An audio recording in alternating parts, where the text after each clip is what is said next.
What up, this is Rama Screen covering movies, TV, and entertainment, and here's my review of The New Mutants. Hey, before you watch my review, please subscribe to my channel, press that like button, and ring that bell so you can get notified whenever I post new videos. And if you would like to help support this channel, please do so at patreon.com/ramascreen.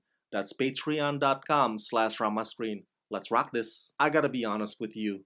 After that dull and soulless Dark Phoenix, I was tapped out. I'm tapped out when it comes to all things mutants. And though I genuinely did enjoy the Gifted series, the real reason that I stuck around was that I had a massive celeb crush on two of its co-stars, Emma Dumont and Skylar Samuels. So it was a very superficial reason. After so many mutant movies around since the year 2000, they're all starting to look alike. And the whole persecution woe is me routine got old. So coming into watching The New Mutants, my only enthusiasm has to do with the cast members. Obviously, I'm a huge fan of Maisie Williams and Anya Taylor-Joy, particularly based on their previous work. And I'm not too familiar with the New Mutants arc in the comic books, so my expectations were kind of low. I'm giving you all that context because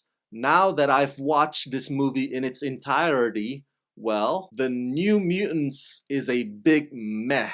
It doesn't really cause a dent, and it doesn't really rejuvenate how I feel about mutant movies in general. Parts of it are interesting, and I'll give this movie credit for those. But overall, this is the most unimpressive mutant movie yet. Written by Josh Boone and Nadie Lee and directed by Josh Boone, The New Mutants is an original horror thriller set in an isolated hospital where a group of young mutants is being held for psychiatric monitoring.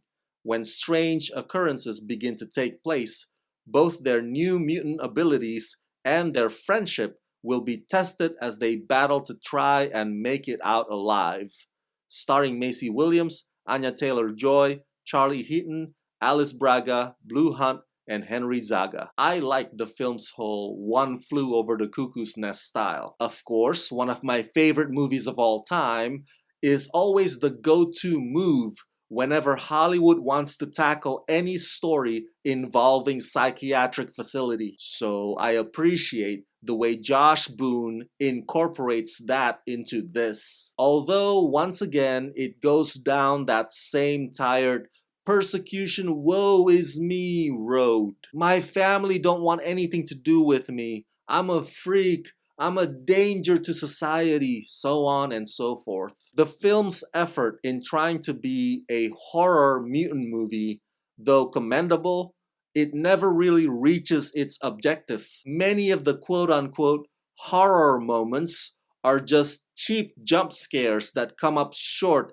and don't necessarily land. Even if you insist on categorizing this as a horror film, then it's average at best. The cast are fine, except probably Anya Taylor-Joy, who has the worst Russian accent that I've ever heard. I like the adversarial relationship between the characters, but the way that the budding romance and the camaraderie develop is a bit rushed. Look, I get that you only have 90 minutes to work with here, but the result, unfortunately, is more of a footnote rather than a complete scenario. And let's talk a bit about the superpowers in this movie, shall we? Am I the only one who thinks that they are all B-quality superpowers? I don't mean to belittle these non-X-Men characters, and as I said earlier, I'm not familiar with them from the graphic novel, but if they want us to cheer for this school of rejects, they're doing a terrible job at it because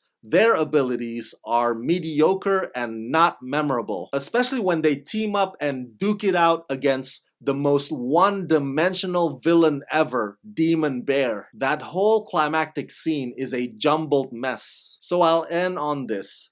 The New Mutants is a movie only for the easily amused, but it leaves much to be desired for those of us who deserve more.